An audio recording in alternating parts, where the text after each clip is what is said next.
नमस्कार दोस्तों, एक बार आप सबका फिर से बहुत बहुत स्वागत है आप सभी का आपके अपने YouTube चैनल डियर गुरुजी पर। सो गाइस, जैसा कि आप सभी को पता है कि यहाँ पर डेली बेसिस पर आप सभी की जो क्लासेस चल रही हैं, तो चैनल को सब्सक्राइब किए रहोगे तो आपको आने वाले वीडियोस के नोटिफिकेशन मिलते रहेंगे। टेलीग्राम पर जुड़ जाओ, क्योंकि टेलीग्राम पर भी जो है डेली बेसिस पर मैं आपको स्टडी मटेरियल आपको प्रोवाइड करता हूँ। आपको टेलीग्राम के अलावा इंस्टाग्राम पर भी जो इंपॉर्टेंट अपडेट है देता रहता हूँ।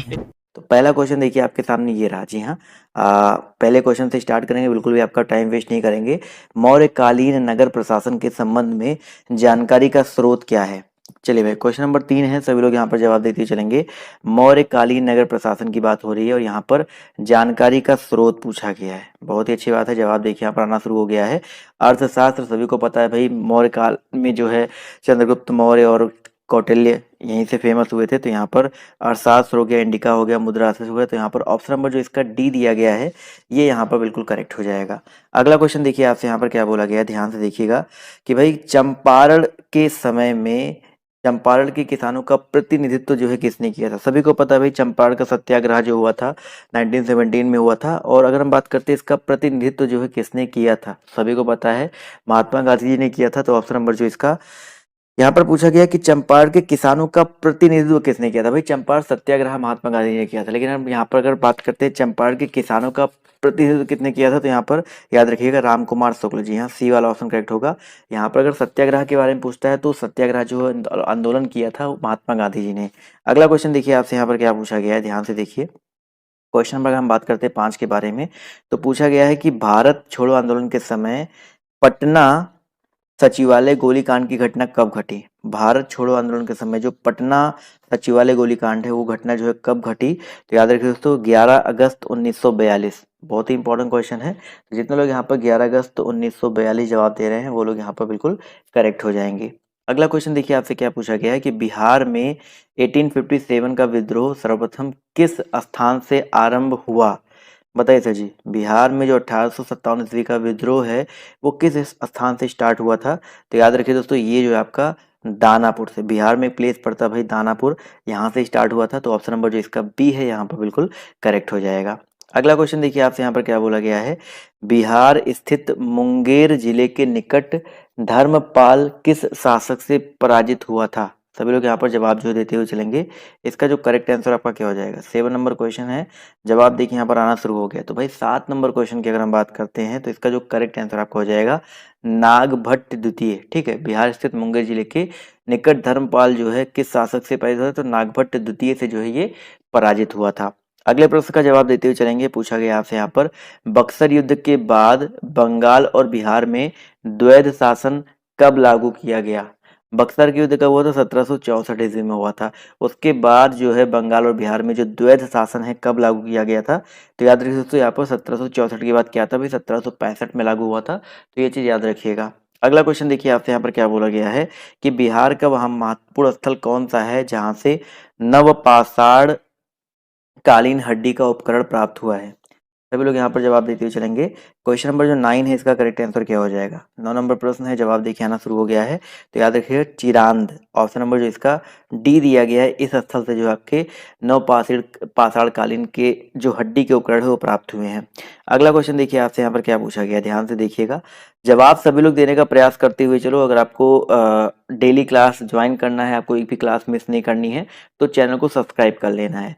1927 ईस्वी का साइमन कमीशन का कांग्रेस ने बहिष्कार किया था, क्यों?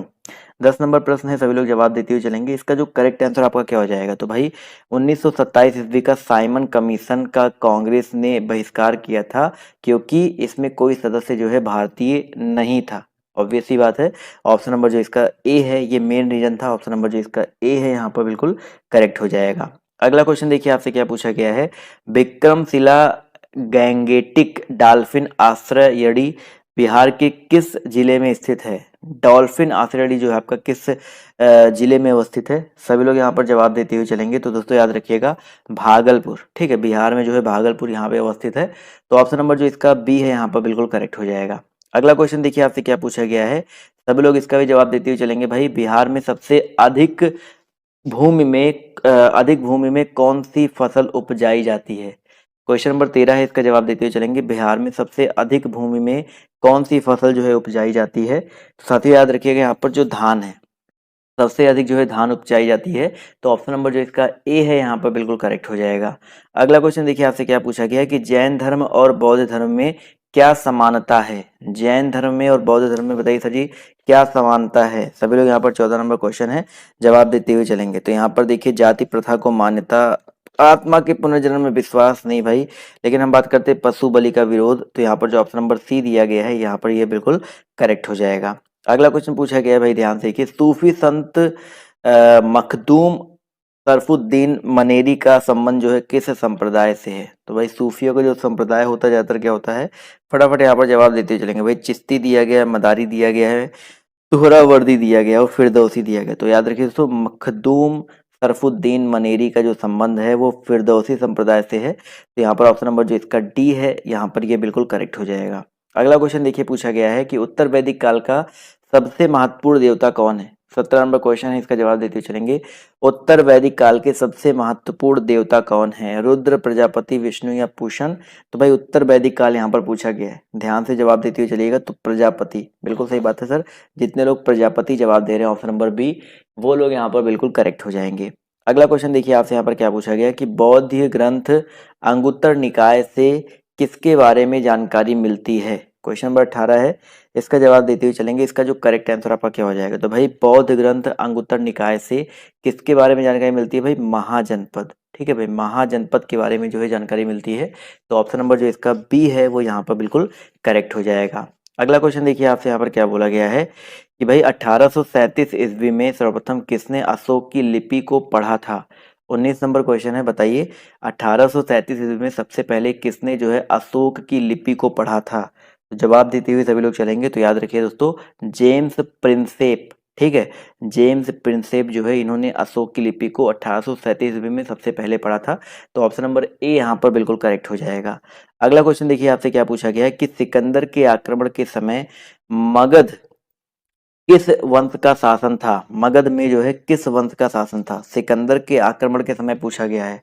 जवाब सभी लोग देते हुए चलेंगे और जवाब देखिए यहाँ पर आना शुरू हो गया। तो 20 नंबर क्वेश्चन का जो करेक्ट आंसर आपका हो जाएगा नंद वंश का। ठीक है, सिकंदर के आक्रमण समय मगध में नंद वंश का शासन था। तो ऑप्शन नंबर जो इसका सी है यहाँ पर बिल्कुल करेक्ट हो जाएगा।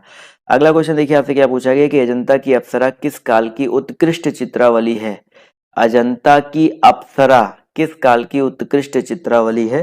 तो साथियों याद रखिए इसका जो करेक्ट आंसर आपका क्या हो सकता है दोस्तों, आपका गुप्त काल। ठीक है भाई, अजंता की अप्सरा जो है गुप्त काल की उत्कृष्ट चित्रावली है। तो ऑप्शन नंबर जो इसका बी है यहाँ पर बिल्कुल करेक्ट हो जाएगा। अगला क्वेश्चन देखिए आपसे क्या पूछा गया है, कंबन की रामायण, बताइए सर जी। क्वेश्चन नंबर 22 है, कंबन की रामायण किस साहित्य का गौरव ग्रंथ है। 22 नंबर क्वेश्चन है, जवाब देते हुए चलेंगे सभी लोग। तो भाई कंबन की रामायण जो है ये तमिल ग्रंथ का, ठीक है, तमिल साहित्य का एक गौरव ग्रंथ है। तो ऑप्शन नंबर जो इसका बी है यहाँ पर बिल्कुल करेक्ट हो जाएगा। तो वीडियो को लाइक और करते हुए चलो भाई, इतने सारे लोग जुड़े हुए हैं। 23 नंबर क्वेश्चन का जवाब देते हुए चलिए, सांकेतिक मुद्रा का प्रचलन किस शासक ने प्रारंभ किया था। सांकेतिक मुद्रा का जो प्रचलन है जो बताइए सर जी किस शासक ने स्टार्ट किया था। तो भैया याद रखिएगा मोहम्मद बिन तुगलक। ठीक है, जितने लोग यहाँ पर ऑप्शन नंबर डी जवाब दे रहे हैं मोहम्मद बिन तुगलक, वो लोग यहाँ पर बिल्कुल करेक्ट हो जाएंगे। अगला क्वेश्चन पूछा गया है कि किस मुगल शासक का काल हिंदी साहित्य का स्वर्ण काल माना जाता है। 24 नंबर क्वेश्चन है, किस मुगल शासक का जो काल है हिंदी साहित्य का स्वर्ण काल माना जाता है। तो दोस्तों याद रखिएगा अकबर, बहुत ही इंपॉर्टेंट क्वेश्चन है।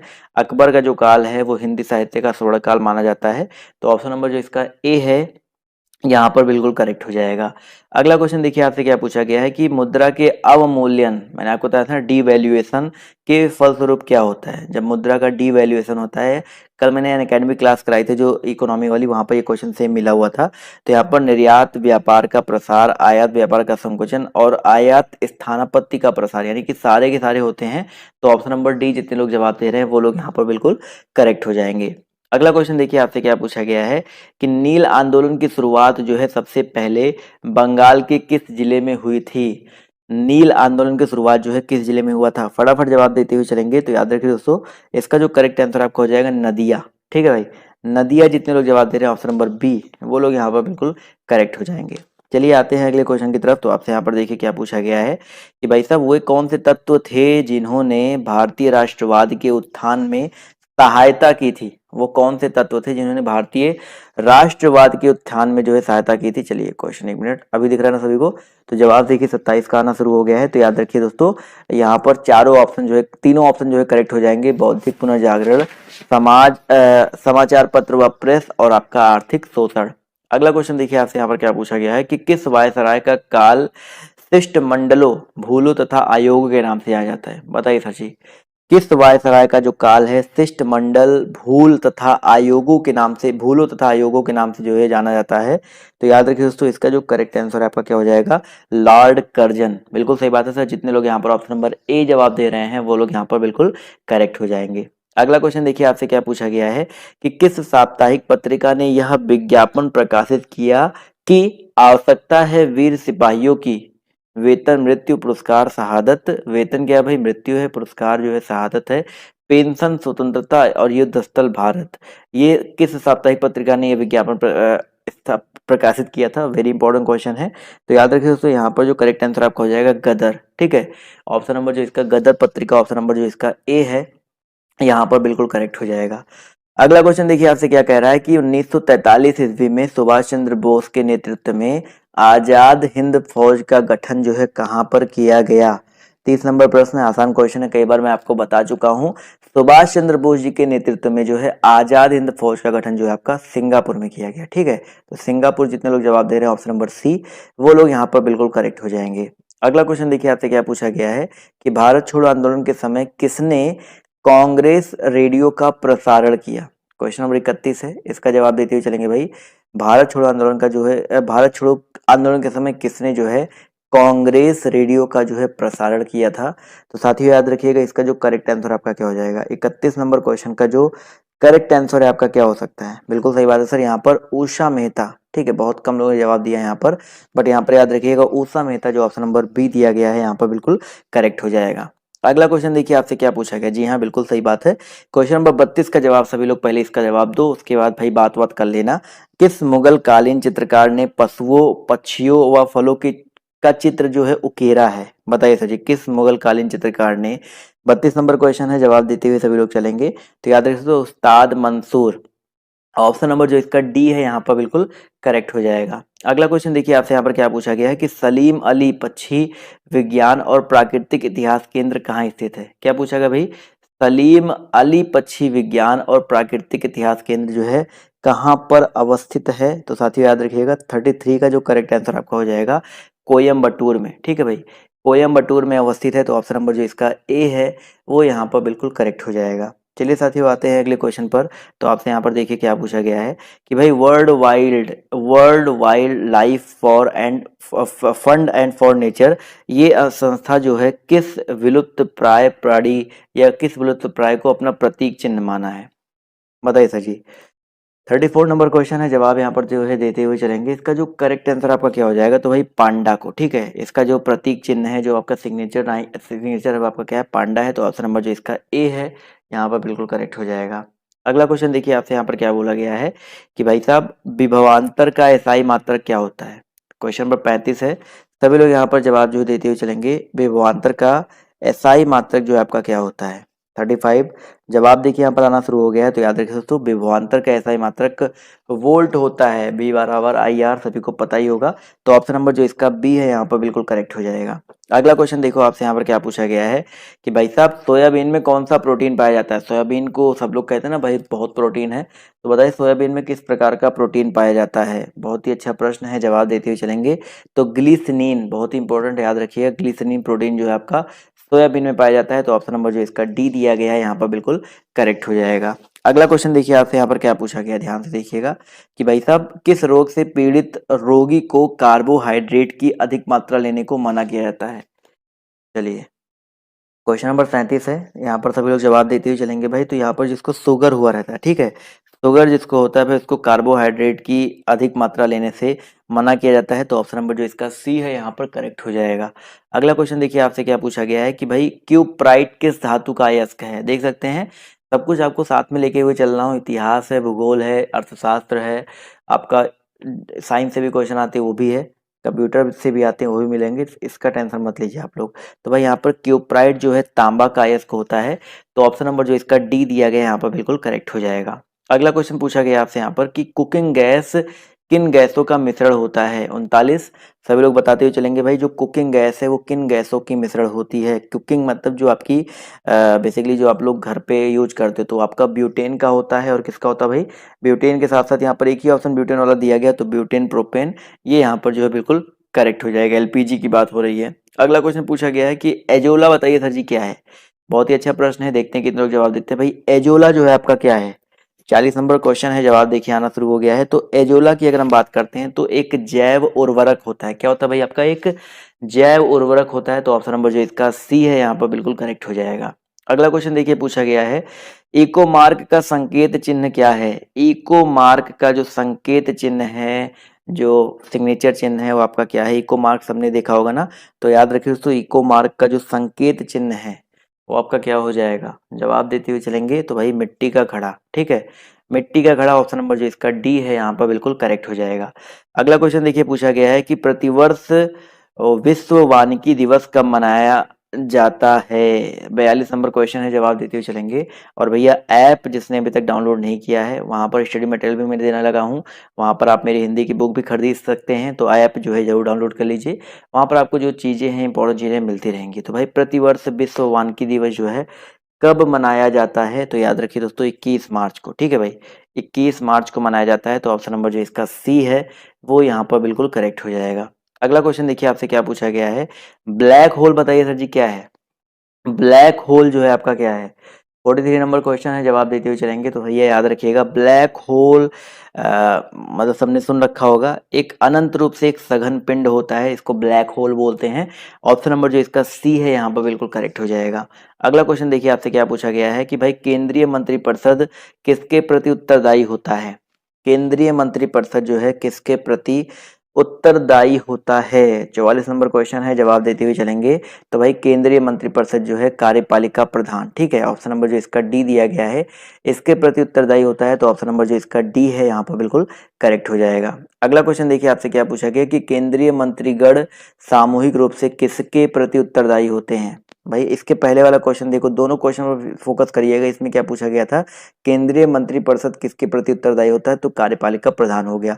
अगला क्वेश्चन देखिए थोड़ा सा अंतर पूछा गया कि भाई केंद्रीय मंत्रीगण जो है वो सामूहिक रूप से किसके प्रति उत्तरदायी होता है। तो इसका जो करेक्ट आंसर आपका क्या हो जाएगा, लोकसभा, ठीक है भाई, जो केंद्रीय मंत्रीगण होता है वो लोकसभा के प्रति उत्तरदायी होता है। तो दोनों क्वेश्चन थोड़ा सा अंतर है, मंत्रिपरिषद पूछा जाए और मंत्रीगण पूछा जाए तो यहाँ पर इतना अंतर आ जाता है। अगला क्वेश्चन देखिए आपसे क्या पूछा गया है कि राष्ट्रपति द्वारा, अब देखिए अभी यहाँ पर क्या चल रहा है, अभी तक आपके इतिहास हो गए, वो सब हो गया, पॉलिटी चल रहा है। राष्ट्रपति द्वारा जारी अध्यादेश संसद के आगामी अधिवेशन के शुरू होने के कितने दिनों बाद तक प्रभावी रहता है। फटाफट बताते हुए चलेंगे, इसका जो करेक्ट आंसर क्या हो जाएगा दोस्तों। तो याद रखिए दोस्तों, यहाँ पर जो करेक्ट आंसर क्या हो सकता है, देखते हैं कितने लोग के जवाब आ रहे हैं भाई। 6 सप्ताह, ठीक है, 6 सप्ताह तक जो है प्रभावी रह सकता है। तो ऑप्शन नंबर जो इसका डी है वो यहाँ पर बिल्कुल करेक्ट हो जाएगा। अगला क्वेश्चन देखिए आपसे यहाँ पर क्या पूछा गया है, भाई साहब भारत में नए राज्य के गठन का अधिकार किसमें निहित है। 47 नंबर क्वेश्चन है, भारत में नए राज्य के गठन का अधिकार जो है किसमें निहित है। तो 47 नंबर क्वेश्चन का जो करेक्ट आंसर आपका क्या हो सकता है, बिल्कुल सही बात सर, 47 नंबर क्वेश्चन का जो करेक्ट आंसर आपका हो जाएगा संसद। तो ऑप्शन नंबर जो इसका ए है वो यहाँ पर बिल्कुल करेक्ट हो जाएगा। अगला क्वेश्चन देखिए आपसे यहाँ पर क्या बोला गया, ध्यान से देखिए। पूछा गया भाई नाथपा झाकरी परियोजना किस राज्य में है। 48 नंबर क्वेश्चन का जवाब देते हुए चलेंगे भाई, नाथपा झाकरी परियोजना जो है किस राज्य में है। 48 नंबर प्रश्न है, जवाब देखिए आना शुरू हो गया है। तो याद रखिए दोस्तों हिमाचल प्रदेश में, ठीक है भाई, नाथपा झाकरी परियोजना जो आपका हिमाचल प्रदेश में है। तो ऑप्शन नंबर जो इसका ए है वो यहाँ पर बिल्कुल करेक्ट हो जाएगा। अगला क्वेश्चन देखिए आपसे यहाँ पर क्या पूछा गया है, ध्यान से देखिएगा। क्वेश्चन नंबर 49 पूछा गया है भाई, लैपीज किस क्षेत्र से संबंधित स्थलाकृति है। लैपीज जो है किस क्षेत्र से संबंधित स्थलाकृति है। तो दोस्तों याद रखिएगा, lapies very very important question है। तो याद रखिए इसका जो करेक्ट आंसर आपका हो जाएगा कास्ट, ठीक है, ऑप्शन नंबर जो इसका ए दिया गया है वो यहाँ पर बिल्कुल करेक्ट हो जाएगा। अगला क्वेश्चन देखिए आपसे यहाँ पर क्या पूछा गया है कि भाई भारत का सबसे महत्वपूर्ण लघु उद्योग कौन सा है। 50 नंबर क्वेश्चन है, सभी लोग जवाब देते हुए चलेंगे। भारत का सबसे महत्वपूर्ण लघु उद्योग जो है आपका कौन सा है, तो हथकरघा उद्योग, ठीक है, हथकरघा उद्योग जो है भारत का सबसे महत्वपूर्ण लघु उद्योग के अंतर्गत आता है। तो ऑप्शन नंबर जो इसका सी है यहाँ पर बिल्कुल करेक्ट हो जाएगा। अगला क्वेश्चन पूछा गया है कि लाई जनजाति जो है किस देश में पाई जाती है। लाई जनजाति जो है किस देश में पाई जाती है, तो भैया 51 नंबर क्वेश्चन का जो करेक्ट आंसर आपका क्या हो जाएगा दोस्तों, म्यांमार में। ठीक है भाई, लाई जनजाति जो है, जितने लोग जवाब दे रहे हैं म्यांमार, वो लोग यहाँ पर बिल्कुल करेक्ट हो जाएंगे। अगला क्वेश्चन देखिए आपसे क्या पूछा गया है कि नामदफा अभ्यारण्य जो है किस राज्य में अवस्थित है। जल्दी जल्दी क्वेश्चन का जवाब देते हुए चलिए भाई, नामदफा अभ्यारण्य जो है किस राज्य में अवस्थित है। जवाब देखिए 52 का यहाँ पर आना शुरू हो गया है। तो 52 का जो करेक्ट आंसर आपका क्या हो सकता है भाई, ऑप्शन नंबर बी याद रखिएगा, अरुणाचल प्रदेश में। तो ऑप्शन नंबर जो इसका बी है वो यहाँ पर बिल्कुल करेक्ट हो जाएगा। अगला क्वेश्चन देखिए आपसे यहाँ पर क्या पूछा गया है भाई, ट्राइसेम कार्यक्रम जो है किससे संबंधित है। ट्राइसेम कार्यक्रम जो है आपका किससे संबंधित है। तो भाई ट्राइसेम की अगर हम बात करते हैं तो ये जो कार्यक्रम दिया गया है ये आपका संबंधित है स्वरोजगार हेतु ग्रामीण युवकों के लिए। ठीक है, तो ऑप्शन नंबर जो इसका ए है यहाँ पर बिल्कुल करेक्ट हो जाएगा। चलिए अगले क्वेश्चन का जवाब देते हुए चलेंगे सभी लोग। भाई केलकर टास्क फोर्स की सिफारिशों का संबंध बताइए सर किससे है। 54 नंबर प्रश्न है, जवाब देते हुए चलेंगे। केलकर टास्क फोर्स की सिफारिशों का संबंध जो आपका किससे है बेसिकली, तो याद रखिए दोस्तों करो से है। ठीक है, ये केलकर टास्क फोर्स की सिफारिशों का जो संबंध है आपका करो से है। तो ऑप्शन नंबर जो इसका डी है यहाँ पर बिल्कुल करेक्ट हो जाएगा। ठीक है, अगला क्वेश्चन देखिए आपसे यहाँ पर क्या बोला गया है कि भाई साहब आर्थिक नियोजन किस सूची का विषय है। 55 नंबर क्वेश्चन है, सभी लोग यहाँ पर जवाब देते हुए चलेंगे। आर्थिक नियोजन जो है किस सूची का विषय है। जवाब देखिए आना शुरू हो गया है। भाई मैंने आपको बताया था समवर्ती सूची, 3 तरह की सूचियां होती है, संघ सूची, राज्य सूची और समवर्ती सूची। तो आर्थिक नियोजन जो है आपका समवर्ती सूची का विषय होता है। अगला क्वेश्चन देखिए आपसे क्या पूछा गया है कि भारतीय रिजर्व बैंक का मुख्यालय कहाँ पर है। बताइए सभी लोग, भारतीय रिजर्व बैंक का मुख्यालय जो आपका कहाँ पर है। कई बार पेपर में आपके आ चुका है भाई, लंदन नहीं होगा, पहला ऑप्शन तो ऐसे ही काट दो यहाँ पर। तो बचा क्या सचिन, मुंबई। मुंबई याद रखिएगा, 1935 में इसकी स्थापना हुई थी। राष्ट्रीयकरण के बारे में भी पूछा जाता है, तो वो सब चीजें याद रखिएगा। तो ऑप्शन नंबर जो इसका डी है यहाँ पर बिल्कुल करेक्ट हो जाएगा। अगला क्वेश्चन देखिए आपसे यहाँ पर क्या पूछा गया है कि भारत में ऐच्छिक चकबंदी की व्यवस्था सर्वप्रथम किस राज्य में लागू की गई। भारत में जो आपका ऐच्छिक चकबंदी है उसकी व्यवस्था सबसे पहले किस राज्य में लागू किया गया। तो याद रखिए दोस्तों, इसका जो करेक्ट आंसर आपका हो जाएगा पंजाब में। ठीक है भाई, भारत में ऐच्छिक चकबंदी की जो व्यवस्था है सबसे पहले पंजाब में लागू किया गया। तो ऑप्शन नंबर जो इसका ए है वो यहाँ पर बिल्कुल करेक्ट हो जाएगा। अगला क्वेश्चन देखते हैं आपसे यहाँ पर क्या पूछा गया है कि भाई साहब पोलो खेल में प्रत्येक पक्ष में कितने खिलाड़ी होते हैं। प्रत्येक पक्ष में यानी कि एक एक पक्ष में कितने कितने खिलाड़ी होते हैं। तो दोस्तों याद रखिएगा, पोलो जो खेल होता है उसमें 4-4 होते हैं। ठीक है, पोलो खेल में 4-4 होते हैं। इसके अलावा क्या बोलते हैं, क्रिकेट में 11-11 होते हैं, हॉकी में 11-11 होते हैं। ठीक है, अगला क्वेश्चन देखिए आपसे यहाँ पर क्या पूछा गया है कि मी एंड डैड इस नाम से कौन खिलाड़ी जाना जाता है। मतलब बहुत सारे खिलाड़ियों के स्टेज नेम होते हैं, तो मी एंड डैड नाम से जो है कौन सा खिलाड़ी जो है जाना जाता है। सभी लोग जवाब देते हुए चलेंगे, बहुत ही इंपॉर्टेंट प्रश्न है, तो याद रखिएगा इमरान खान। ठीक है, इमरान खान जो कि इस समय पाकिस्तान के राष्ट्रपति जी हैं। तो ऑप्शन नंबर जो इसका बी है यहाँ पर बिल्कुल करेक्ट हो जाएगा, प्रधानमंत्री, माफ कीजिए। अगला क्वेश्चन देखिए आपसे यहाँ पर क्या पूछा गया है, डबल फॉल्ट शब्द जो है किस खेल से संबंधित है। क्वेश्चन नंबर आपका यहाँ पर जो 60 है, सभी लोग जवाब देते हुए चलेंगे। डबल फॉल्ट खेल से संबंधित कौन है, फटाफट यहाँ पर जवाब जो देते हुए चलेंगे। बहुत सही बात है सर जी, पाकिस्तान हो गया। अब इस क्वेश्चन का जवाब देते हुए चलेंगे, तो इसका जो करेक्ट आंसर क्या हो जाएगा, ऑप्शन नंबर ए टेनिस। ठीक है, टेनिस जितने लोग जवाब दे रहे हैं वो लोग यहाँ पर बिल्कुल करेक्ट हो जाएंगे। क्लियर है, चलिए बहुत ही अच्छी बात है।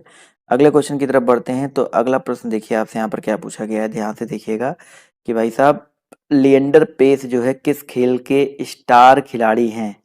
लिएंडर पेस जो है किस खेल के स्टार खिलाड़ी हैं, फटाफट यहाँ पर जवाब जो है देते हुए चलेंगे। चलिए पाकिस्तान पाकिस्तान हो गया भाई, पता है मैंने गलती से बोल दिया था। तो 62 का जो करेक्ट आंसर आपका क्या हो जाएगा सर, लिएंडर पेस जो है टेनिस के स्टार खिलाड़ी हैं। तो ऑप्शन नंबर जो इसका ए है करेक्ट हो जाएगा। जी हाँ, मैंने गलती से बोला था, पाकिस्तान के राष्ट्रपति नहीं प्रधानमंत्री हैं, राष्ट्रपति आरिफ अलवी जी हैं।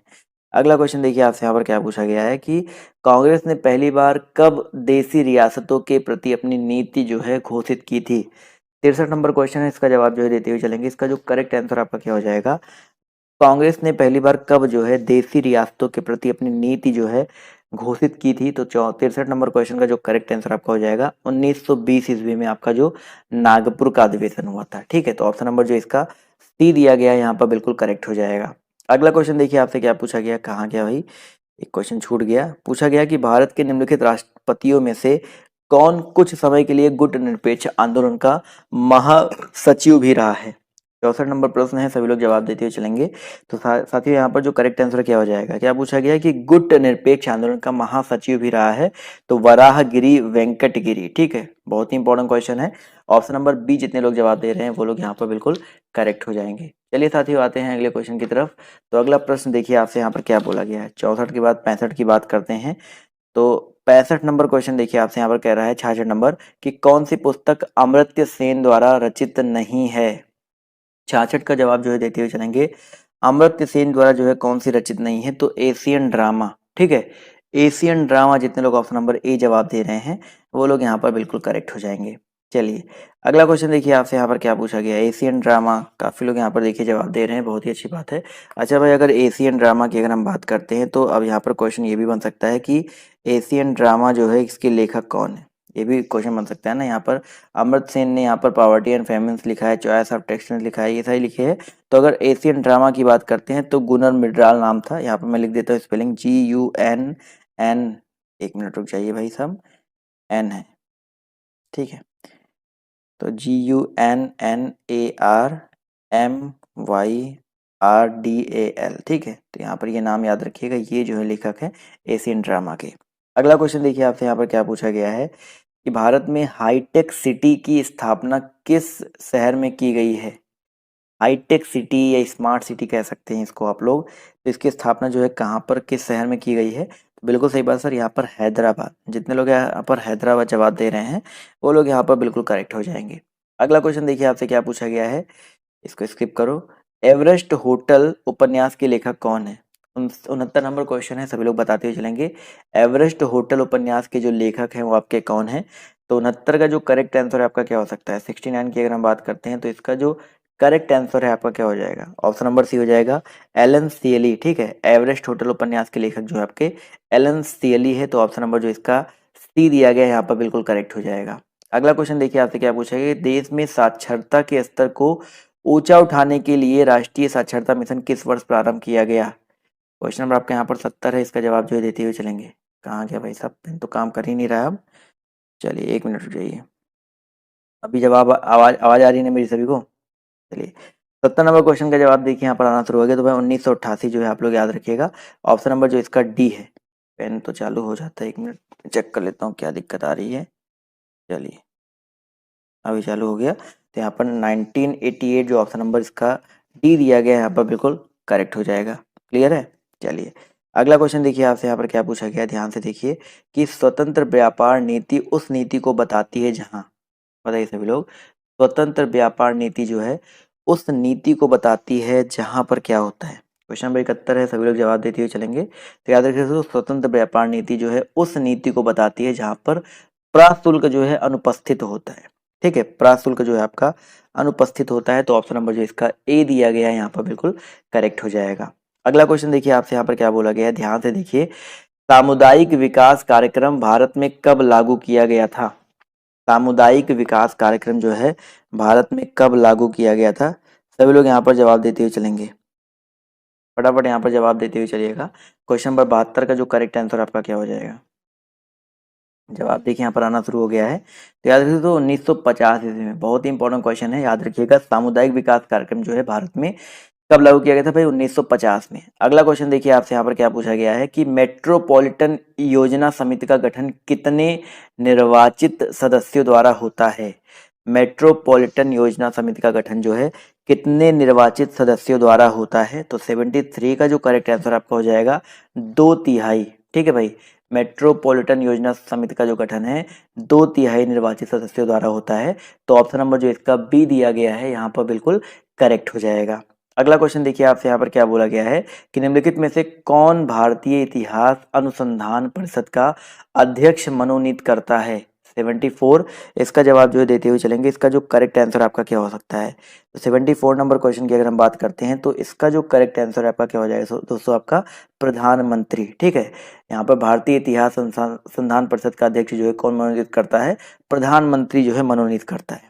अगला क्वेश्चन देखिए आपसे यहाँ पर क्या पूछा गया है, निम्नलिखित में से कौन सा एक भारत सरकार के वित्त मंत्रालय का विभाग नहीं है? निम्नलिखित में से कौन सा एक जो है भारत सरकार के वित्त मंत्रालय का जो विभाग है आपका नहीं है? सभी लोग यहाँ पर जवाब जो है देते हुए चलेंगे। वित्त मंत्रालय की बात हो रही है, जवाब देखिए यहाँ पर आना शुरू हो गया है, तो साथियों याद रखिएगा इसका जो करेक्ट आंसर आपका हो जाएगा लेखा विभाग। ठीक है, तो जितने लोग यहाँ पर लेखा विभाग जवाब दे रहे हैं ऑप्शन नंबर ए, वो लोग यहाँ पर बिल्कुल करेक्ट हो जाएंगे। अगला क्वेश्चन देखिए आपसे यहाँ पर क्या पूछा गया है कि भाई केले का सर्वाधिक उत्पादन किस राज्य में होता है? बताइए सभी लोग, केले का सर्वाधिक उत्पादन जो है किस राज्य में होता है? जवाब देखिए यहाँ पर आना शुरू हो गया है। जवाब देखिए क्वेश्चन नंबर 76 का जो करेक्ट आंसर आपका क्या हो जाएगा? तो 76 का जो करेक्ट आंसर आपका हो जाएगा भाई महाराष्ट्र। केले का सर्वाधिक उत्पादन जो है आपका महाराष्ट्र में होता है, तो ऑप्शन नंबर जो इसका सी दिया गया है यहाँ पर बिल्कुल करेक्ट हो जाएगा। अगला क्वेश्चन देखिए आपसे क्या पूछा है कि सोयाबीन का सर्वाधिक उत्पादन किस राज्य में होता है? सोयाबीन का सर्वाधिक उत्पादन जो है आपका किस राज्य में होता है? तो साथियों याद रखिएगा 77 का जो करेक्ट आंसर है आपका क्या हो जाएगा? ऑप्शन नंबर ए हो जाएगा एमपी में। ठीक है, सोयाबीन हो गया, चना हो गया, इनका जो सर्वाधिक उत्पादन होता है आपका एमपी में ही सबसे ज्यादा होता है। अगला क्वेश्चन देखिए आपसे क्या पूछा गया है कि कोंकण रेल मार्ग की कुल दूरी कितनी है? कोंकण जो रेल मार्ग है उसकी कुल दूरी कितनी है? तो दोस्तों याद रखिएगा कोंकण की कुल दूरी आपकी 760 किलोमीटर है। वेरी इंपॉर्टेंट, कभी कभी पेपर में आपका आता है, तो यहाँ पर 760 किलोमीटर यहाँ पर करेक्ट हो जाएगा। अगला क्वेश्चन देखिए आपसे क्या पूछा गया है कि रियासतों, इसको भी स्किप करो, नहीं इसको देख लो, इंपॉर्टेंट क्वेश्चन है। रियासतों में स्वतंत्रता आंदोलन से संबंधित निम्नलिखित कथनों में कौन सा सत्य है? 80 में आपको बताना है कौन सा कथन जो है सत्य दिया गया है, तो यहाँ पर देखते हुए चलेंगे सभी लोग। 80 नंबर क्वेश्चन का जो करेक्ट आंसर आपका क्या हो सकता है? तो भाई यहाँ पर देखा जाए तो पहला ऑप्शन देखिए, कौन सा कथन सत्य है? 1933 में नासिक जेल में कांग्रेस के अंदर एक समाजवादी दबाव, गलत है। 1934 में कांग्रेस सोशलिस्ट पार्टी की स्थापना की गई थी, नहीं बात है भाई, गलत है। आचार्य नरेंद्र इसके प्रथम अध्यक्ष बने थे, नहीं भाई। रियासतों में आंदोलन संबंधित कथन सत्य पूछा गया है, तो इसका प्रथम सम्मेलन जो है कहाँ पे हुआ था? लखनऊ में हुआ था। यहाँ पर जो ऑप्शन नंबर डी दिया गया है यही सिर्फ यहाँ पर जो है करेक्ट हो जाएगा। क्लियर है? अगला क्वेश्चन देखिए आपसे यहाँ पर क्या पूछा गया है कि अखिल भारतीय अस्पृश्यता संघ की स्थापना किसने की थी? 81 का जवाब देते हुए चलेंगे भाई, अखिल भारतीय अस्पृश्यता संघ की स्थापना जो है किसने की थी? तो साथियों याद रखिएगा इसका जो करेक्ट आंसर आपका क्या हो जाएगा? महात्मा गांधी। बिल्कुल सही बात है। जितने भी साथी, जितने भी दोस्त यहाँ पर महात्मा गांधी जवाब दे रहे हैं वो लोग यहाँ पर बिल्कुल करेक्ट हो जाएंगे। चलिए आते हैं क्वेश्चन नंबर 82 की तरफ। तो 82 नंबर प्रश्न देखिए आपसे यहाँ पर क्या बोला गया, ध्यान से देखिए। पूछा गया है कि भाई खालसा हेरिटेज मेमोरियल कॉम्प्लेक्स की स्थापना कहाँ की गई? क्वेश्चन नंबर देखिए 82 बोला गया है खालसा, एक मिनट रुक जाइए भाई साहब, भाई अभी दिख रहा है ना, खालसा हेरिटेज मेमोरियल कॉम्प्लेक्स की स्थापना जो है कहाँ पे की गई थी? तो साथियों याद रखिएगा 82 का जो करेक्ट आंसर आपका हो जाएगा आनंदपुर साहिब। ठीक है, आनंदपुर साहिब में की गई थी। तो ऑप्शन नंबर जितने लोग ए जवाब दे रहे हैं वो लोग यहाँ पर बिल्कुल करेक्ट हो जाएंगे। चलिए आते हैं अगले क्वेश्चन की तरफ।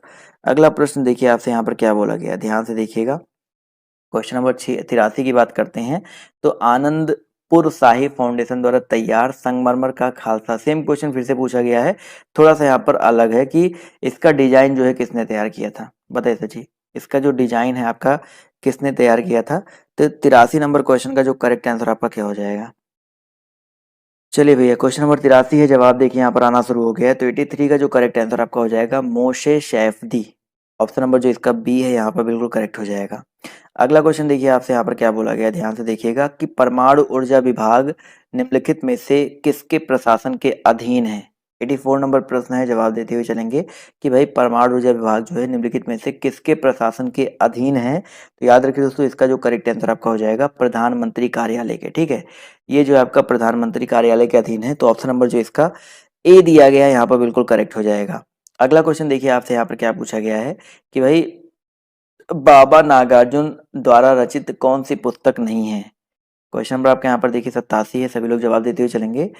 बाबा नागार्जुन द्वारा रचित कौन सी पुस्तक जो है नहीं है? तो ऑप्शन नंबर 87 का जो करेक्ट आंसर आपका क्या हो जाएगा? और यहाँ पर सभी लोग जवाब भी देते हुए चलेंगे कि वो आखिर में किसकी है, अगर कौन जो नहीं है वो किसकी है? तो मैला आंचल, बहुत ही इंपॉर्टेंट है, कई बार मैं आपको मैला आंचल के बारे में वैसे बता चुका हूँ।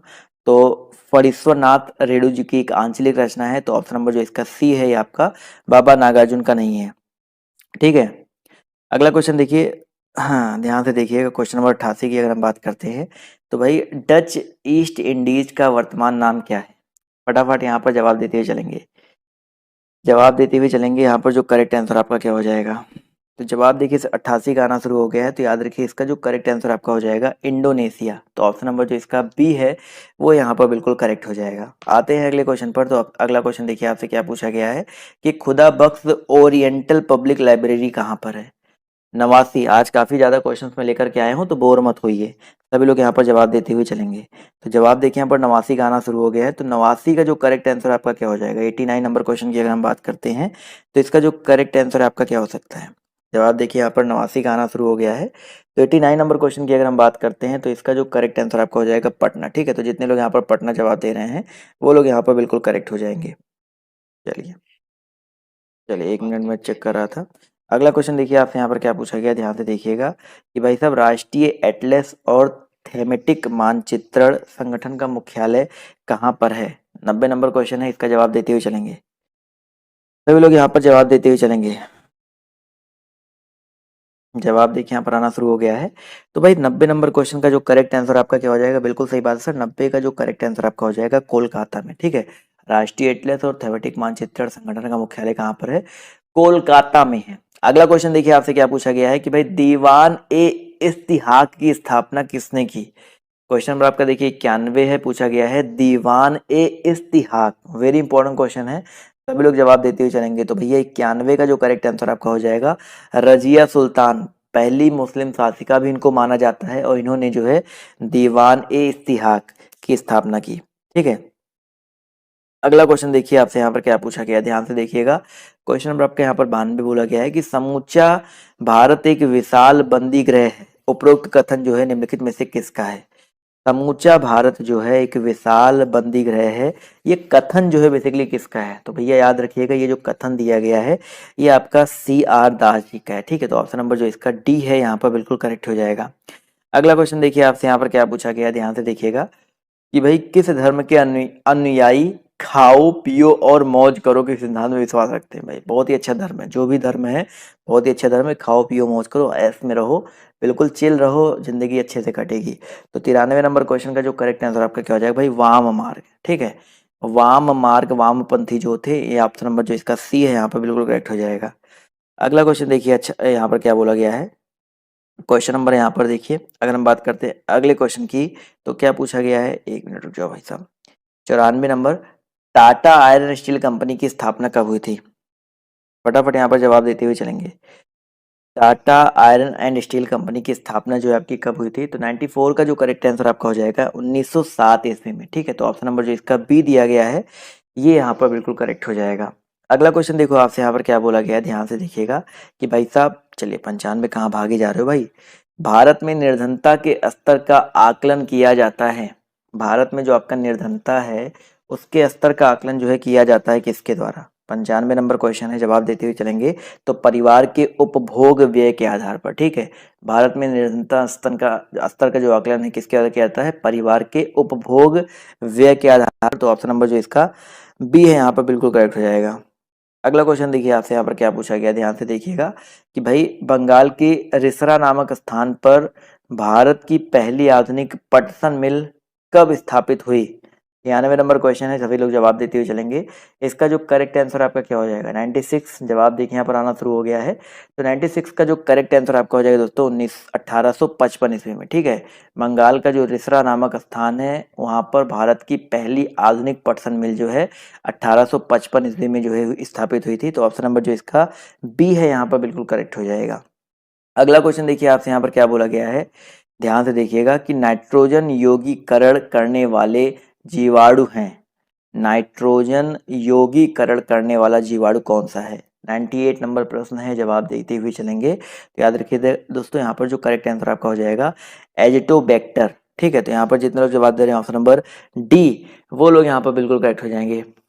चलिए भाई अगला क्वेश्चन देखिए आपसे यहाँ पर क्या बोला गया है, ध्यान से देखिएगा कि भाई इलाहाबाद विश्वविद्यालय की स्थापना कब हुई। कई बार मैं आपको बता चुका हूँ इलाहाबाद विश्वविद्यालय सबसे पुराना विश्वविद्यालय माना जाता है और इसकी स्थापना जो है 1887 ईस्वी में हुई थी। ठीक है, तो जितने लोग यहाँ पर ऑप्शन नंबर बी जवाब दे रहे हैं वो लोग यहाँ पर बिल्कुल करेक्ट हो जाएंगे। अगला क्वेश्चन देखिए आपसे यहाँ पर क्या पूछा गया है कि अंतर्राष्ट्रीय संस्था फिडे किस खेल से संबंधित है। सभी लोग इस प्रश्न का तो जवाब देंगे ही देंगे। उसके बाद आपको पता है ना, टेलीग्राम पर जाना है आप सभी को। टेलीग्राम पर पीडीएफ मिल जाएगा। आप मेरा ऐप डाउनलोड कर लीजिए। ऐप पर जो है हिंदी की बुक जो है देखने को मिल जाएगी। ऐप पर भी मैंने आपको स्टडी मटेरियल दे रखे हैं, तो वहाँ पे ऐप से जो है देख सकते हैं। तो फिडे जो है किस खेल से संबंधित है, तो 100 नंबर प्रश्न का जो करेक्ट आंसर आपका हो जाएगा दोस्तों शतरंज। बहुत ही इंपॉर्टेंट है, शतरंज से संबंधित है। तो ऑप्शन नंबर जो इसका ए है यहाँ पर बिल्कुल करेक्ट हो